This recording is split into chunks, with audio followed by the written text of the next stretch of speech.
supaya anak-anak tidak bosan, Iya. pakai model apa ya nih? Oh, Kira-kira yang bagus gitu. iya Bu, banyak ya Bu ya, presentasi, drama, kisah. Kalau materinya sih Bu, mungkin materinya bisa dicatat. Oh iya, ya. Sebentar ya nih, ibu pakai masker dulu. Oke, siap Bu. Oke. Iya nih. Kemarin kan kita yang materi ke-1 itu materinya tentang disintegrasi bangsa. Iya. Ya, tentang disintegrasi bangsa, dan kemarin ibu memberikan tugas ke anak itu, anak-anak suruh menjelaskan lewat video. Nah, supaya anak tidak bosan gitu. Sekarang materinya kan tentang situasi politik di Indonesia dan situasi ekonomi di Indonesia setelah proklamasi kemerdekaan. Nah, kalau kita lihat ini Neng ya, Iya. tentang apa situasi politik di Indonesia itu, kan kita tahu bahwa itu adalah situasi di mana Indonesia setelah merdeka, dan pinginnya ibu anak-anak itu paham, jangan sampai anak itu ketika Indonesia sudah merdeka mereka menganggap bahwa selesailah perjuangan bangsa Indonesia. Jadi jangan sampai gitu ya kita lihat, soalnya kita tahu bahwa setelah proklamasi kemerdekaan bukan hanya kedatangan suku kita aja ya yang ekonomi dan politiknya kacau di Indonesia, tapi kan ketika Indonesia habis sidang PPKI yang ke-1, yang kedua, yang ketiga, itu seolah-olah juga menimbulkan kekacauan ya. Contoh, di sidang PPKI yang kedua itu kan ada apa sih namanya, hasil sidangnya itu tentang ditetapkannya hanya satu partai gitu ya Neng ya, tentang PNI aja. Nah itu juga menimbulkan kekacauan. Terus juga di hasil sidang PPKI yang ketiga ada hasil bahwa ditetapkan BKR, dan itu menimbulkan kekacauan. Nah, inginnya ibu anak-anak itu paham bahwa setelah proklamasi kemerdekaan itu ternyata perjuangan bangsa Indonesia belum selesai. Nah gitu Neng. Nah apalagi setelah kedatangan sekutu, jadi setelah proklamasi kemerdekaan sekutu masuk ke Indonesia ya Neng ya. Nah sehingga yang anak itu tahu biasanya bahwa setelah proklamasi itu ada berbagai peristiwa, ada Surabaya, ada Bandung Lautan Api, ada Medan Area, Margarana, ya. Terus apa lagi Neng? Apalagi Ambarawa ya. Nah seperti itu. Nah jadi untuk gerakan-gerakan seperti itu, coba Neng, yang tepatnya pakai model apa kira-kira? Kayaknya kalau semacam bermain peran drama gitu seru kayaknya Bu.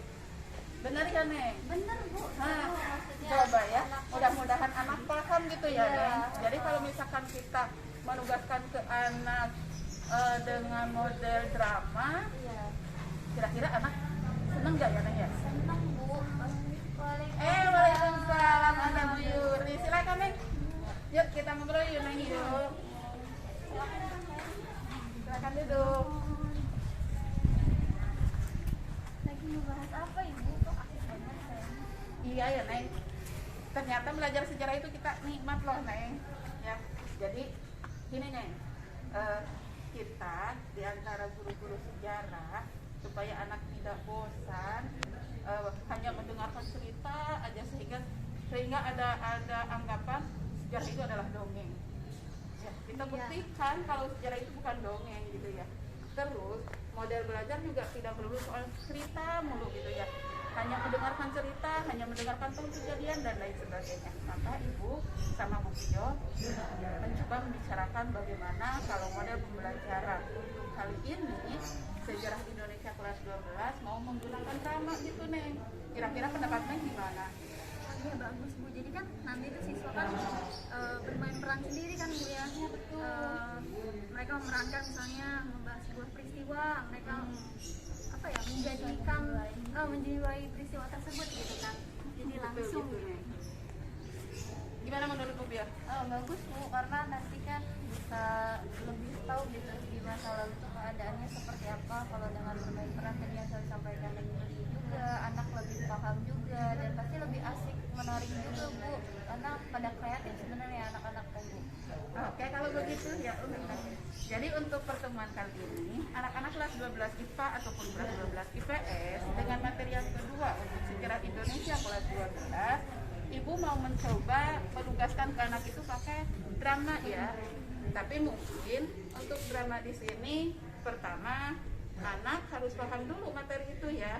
Misalnya gini, kalau anak itu mau memerankan atau mau bikin drama tentang terjadinya peristiwa Surabaya, mungkin anak harus paham dulu kenapa terjadi peristiwa Surabaya ya.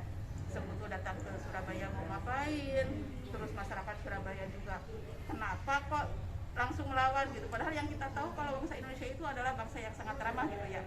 Nah tapi ketika sekutu datang ke Indonesia atau mendarat di Indonesia dan dia mengibarkan bendera merah putih dan birunya itu ya, bangsa atau masyarakat Surabaya langsung marah gitu ya.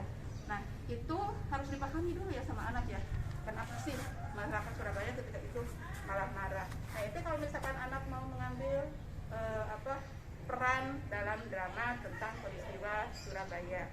Kalau misalkan Bandung Lautan Api, mungkin anak juga harus tahu kenapa terjadi pembakaran atau kenapa sih Muhammad Toha itu harus membakar gudang Besiu dan lain sebagainya. Nah jadi intinya ya untuk kelas 12 IPA ataupun IPS, materi yang kedua tentang situasi politik di Indonesia, situasi politik dan ekonomi di Indonesia setelah proklamasi kemerdekaan. Maka kali ini anak-anak silahkan bikin drama tentang peristiwa yang terjadi di Indonesia setelah proklamasi kemerdekaan. Jadi modelnya itu adalah drama ya. Tujuannya supaya anak itu paham kenapa sih terjadi pergolakan seperti ini setelah proklamasi. Sementara pelaksanaannya anak-anak boleh ibu kasih waktu sekitar 2 atau 3 minggu ya. Pelaksanaannya dikasih waktu 2 atau 3 minggu. Terus nanti yang dinilai bukan hanya anak memahami materi ya.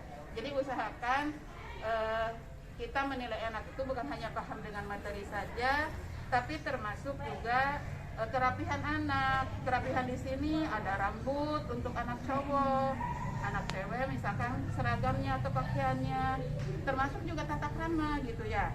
Bagaimana teman berbicara dengan temannya, nanti ketika ada orang tua harus gimana dan lain sebagainya. Mungkin itu juga salah satu penilaian buat kami. Nah, jadi untuk penjelasan tentang drama di sini kita menilai bukan hanya anak memahami materi atau menguasai materi, jadi juga termasuk kerapihan, tata krama dan lain sebagainya.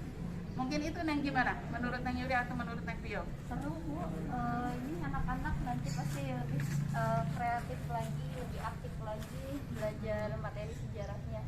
Kalau menurut belum. Menurut Neng Yuri? Iya Bu, sangat bagus gitu kan.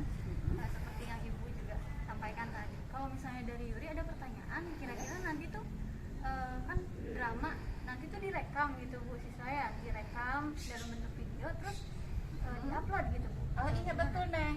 Jadi anak bikin silakan bermain peran. Nanti ada yang merekamnya dalam bentuk video. Nanti dikirim ke ibu mah linknya aja. Gitu. Diupload ke mau ke YouTube silakan, mau ke Instagram juga silakan, atau mau ke WA ibu juga silakan. Pokoknya yang paling mudah lah menurut anak-anak kemana ini harus mengirim gitu. Nah gitu kayaknya.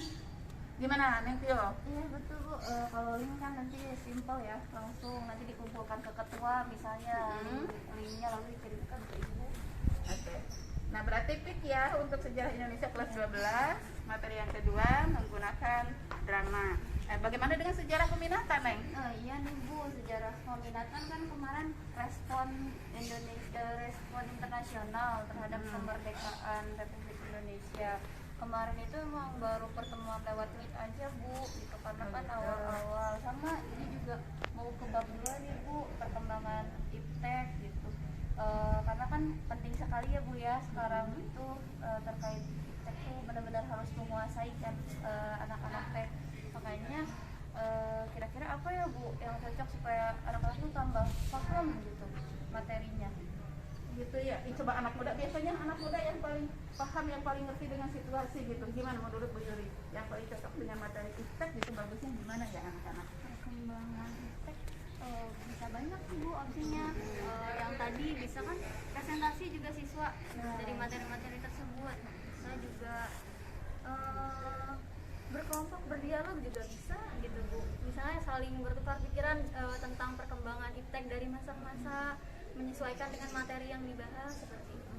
Neng kayaknya bagus juga, tapi juga kalau pakai materi jigsaw gimana Neng? Nah, so itu kan rencananya pengen di kelas 11 Bu. Nah, Gitu. pengen beda gitu sama kelas 12. Tapi sempat terinspirasi juga kalau presentasi gimana kalau menurut Ibu? Bagus Neng, mau presentasi juga. Yang penting pokoknya intinya gini, anak paham dengan materi, anak menguasai semua materi gitu, dan tidak ada saling menuding harus kamu yang maju, harus kamu yang maju, harus kamu yang maju, tapi semuanya mampu gitu. Saya semuanya kalau misalkan dalam bentuk kelompok berarti masing-masing kelompok itu paham gitu. Menurut Ibu sih begitu, tapi nggak serahkan pada Bu Tio aja maunya gimana gitu. Pengennya presentasi tapi sendiri-sendiri Bu, cuma nanti paling materinya yang satu kelompok gitu, jadi satu kelompok materinya sama gitu, paling per kelompoknya itu materinya sama. Tadi pengen kayak ngumpulin link kayak Ibu juga Bu, pengen diupload juga soalnya Iya betul, biar kita punya dokumen ya Neng. betul Bu, ada data dokumen gitu, paling nanti tadi samaan materinya, terus ada ketua kelompoknya, nanti ngumpulin link video presentasinya ke ketua kelompok lalu diserahkan ke gurunya, paling gitu aja. Oh iya bagus atau kalau begitu Nah ya oke, silahkan aja nanti ya, berarti menugaskan langsung aja ke anak ya. Ya siap Bu. Ya Ibu, makasih Ibu sama Neng Yuri ya udah menginspirasi banget nih untuk model pembelajaran di semester ini bersejarah peminatan. Oke, kita sama-sama, kita guru sejarah tetap bekerja sama untuk kemajuan anak-anak kita, juga untuk kemajuan sekolah kita. Oke, terima kasih Neng Yuri, terima kasih Neng Tio. Mudah-mudahan kita tetap berjalan dengan baik ya, apapun niat kita, mudah-mudahan Allah ridhoi. Terima kasih, assalamualaikum semuanya. Ya, kita jalan lagi yuk. Bu jalan-jalan yuk Bu, kayaknya bagus deh taman. Benar Neng, kita ke sejarah teh jangan hanya melulu aja ngedongeng melulu soal cerita, kali-kali dong kita ke jalan tempat sejarah ya Neng ya. Betul ya.